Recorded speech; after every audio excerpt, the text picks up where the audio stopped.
Jadi teman-teman, ini adalah satu topik yang sangat menarik ya. Bicara soal kesadaran ini hal yang sangat penting. Mengapa? Karena sebenarnya nanti ujungnya, kalau kita urut ya, ujungnya ini adalah kita bicara sebenarnya realitas kehidupan.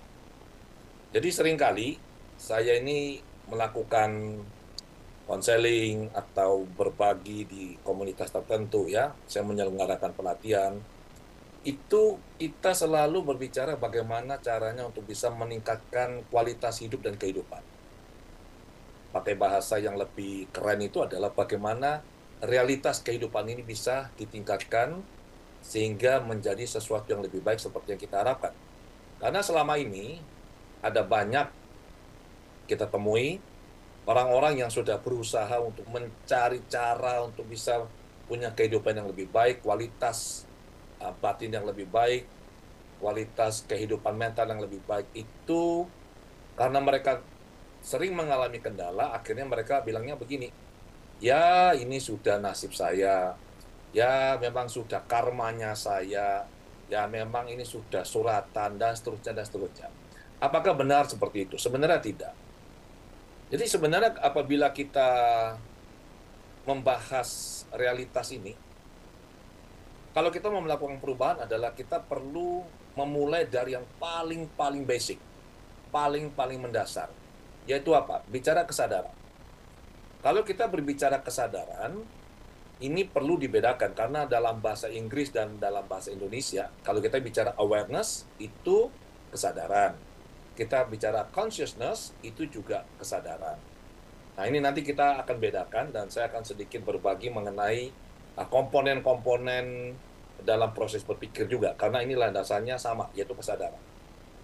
Saya mulai dengan kesadaran, yaitu awareness. Jadi awareness ini adalah sebuah tingkat pengalaman manusia yang paling mendasar. Jadi ini mengacu pada kemampuan dasar kita untuk bisa merasakan atau mengetahui suatu stimulus atau rangsangan, baik yang berasal dari luar diri kita maupun yang berasal dari dalam diri kita, yaitu dari batin. Nah, persepsi ini bisa sesederhana kita merasakan, misalkan, oh ini ada sinar matahari, saya merasakan hangat di tubuh saya, atau kita mendengar ada suara burung, ya, mengetahui, menyadari adanya stimulus dari luar ini, inilah sebenarnya kesadaran. Jadi dia paling dasar. Kemudian di atas kesadaran awareness ini, kita membangun yang namanya consciousness atau kesadaran diri. Jadi lebih tepatnya kita sebut saja sebagai kesadaran diri. Kesadaran diri ini mewakili satu tingkat eksistensi yang lebih tinggi. Jadi bukan sekadar kita hanya menyadari atau tahu mengenai sesuatu, tapi kita menambahkan lapisan interpretasi dan refleksi. Jadi semula kita hanya tahu, oh ini ada suara burung.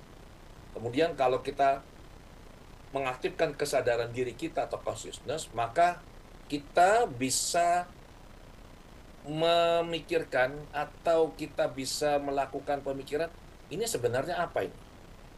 Kita bisa merenungkan, kita bisa menafsirkan. Ini kalau burung, burung apa? Jenisnya apa? Jadi sedikit lebih advance sudah.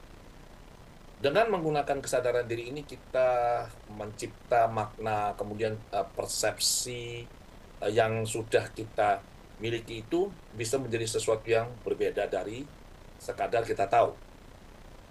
Nah, setelah kita mengembangkan kesadaran diri ini, kita bicara mengenai pikiran. Jadi pikiran ini adalah sebenarnya wadah di mana kesadaran awareness dan kesadaran diri consciousness ini terwujud.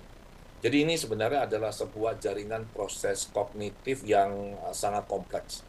Dia meliputi persepsi, ada memori di dalamnya, kemudian imajinasi, kemudian juga penalaran. Kalau kita bicara pikiran, ini di psikologi barat kita mengenal ada pikiran sadar, ada pikiran bawah sadar. Masing-masing dengan fungsi dan perannya. Di mana dari hasil penelitian diketahui bahwa pikiran sadar ini mengendalikan kita hanya sekitar 1-5%, sementara pikiran bawah sadar antara 95-99%.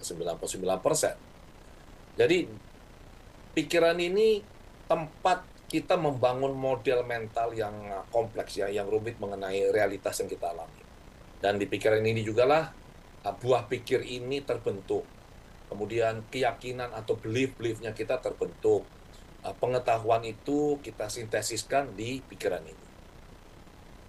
Aktivitas dari pikiran itu adalah berpikir, thinking.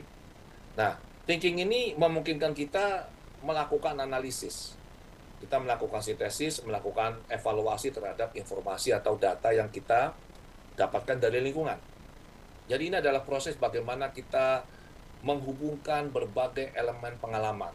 Kita merumuskan ide, kita memecahkan masalah, kemudian kita juga membuat keputusan-keputusan yang kita pikir yang terbaik untuk saat ini. Jadi ini jauh lebih kompleks lagi. Satu komponen lagi, yaitu adalah perhatian. Nah, dalam bahasa Inggrisnya ini disebut dengan attention. Perhatian ini perannya penting sekali dalam proses kognitif, karena dengan perhatian ini kita menyaring informasi yang masuk ke dalam kesadaran kita. Jadi perhatian ini adalah sebuah fokus yang sifatnya selektif terhadap rangsangan atau stimulus, sehingga hanya yang kita beri perhatian, hanya yang kita rasa penting, yang kita utamakan, itu yang kita terima informasinya, yang lainnya kita abaikan. Nah, perhatian ini tentu berbeda dengan konsentrasi ya. Kalau konsentrasi itu kita sudah punya perhatian, konsentrasi itu kita fokus. Jadi konsentrasi adalah perhatian yang terfokus, dan ini membuat kita menjadi semakin sempit wilayah yang menjadi perhatian kita, dan kita semakin dalam, masuk ke dalam suatu objek yang kita perhatikan. Setelah konsentrasi, kita bicara mengenai, tentu saja kalau dalam Buddhism kita sangat-sangat mengenal mindfulness atau perhatian penuh ya. Nah, perhatian penuh ini beda dengan konsentrasi. Jadi perhatian penuh menambah dimensi pada interaksi ini dengan kita mendorong kesadaran itu menjadi terbuka, dan kita tidak menghakimi terhadap momen saat ini. Jadi perhatian penuh ini melibatkan perhatian pada sensasi tubuh, pada pikiran, pada perasaan, kemudian pada fenomena-fenomena batin yang lain. Dan ini dilandasi juga dengan rasa ingin tahu dan penerimaan. Kita tidak menghakimi, tidak memberikan penilaian apapun. Kalau tadi konsentrasi sudah dijelaskan, dia mempersempit fokus. Perhatian penuh mendorong kesadaran menjadi lebih luas. Seperti kalau kita menggunakan lensa kamera, ada yang lensa yang tele. Kalau kita menggunakan lensa tele itu jarak jauh, itu konsentrasi dia sempit. Tapi ada juga lensa yang sifatnya itu lebar. Nah, ini adalah mindfulness. Jadi ini semua akan kita gunakan kalau kita sudah mengerti komponen-komponen ini, maka kita bisa gunakan sesuai dengan kebutuhan untuk bisa mengalami pengalaman hidup momen demi momen, waktu demi waktu, dan pada akhirnya kita menggunakan ini untuk mencipta realitas seperti yang kita inginkan. Nah, realitas ini apa sebenarnya? Realitas ini adalah hasil akhir. Hasil akhir dari tadi itu semua. Ada kesadaran sebagai awareness, ada kesadaran diri yaitu consciousness, kemudian ada thinking, berpikir, ada mind, kemudian ada attention, ada concentration, ada mindfulness. Ini realitas ini sebenarnya adalah kanvas tempat semua ini dilukiskan.